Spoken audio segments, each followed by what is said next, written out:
خب برادری عزیز سوال کرده که السلام علیکم و رحمت الله و برکاته. الله از شما راضی باشد.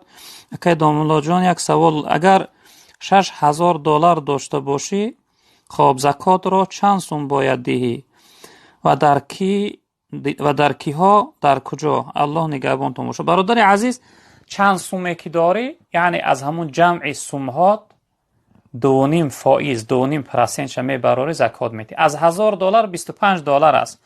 وقتی $6,000 داشته باشی $150 میشه. یعنی از همون جمع سومهات از $6,000 $150 باید که یعنی زکاتشون ادا کنی. اکا گفته دکی باید دی. بهترین همین است که اگر اپا و خواهر، اکا و دادر کمبغلی محتاج داشته باشی، به شرطی که همراهی زندگی نکنن، اونها را ادا کن. در پدر مادر نمیشه.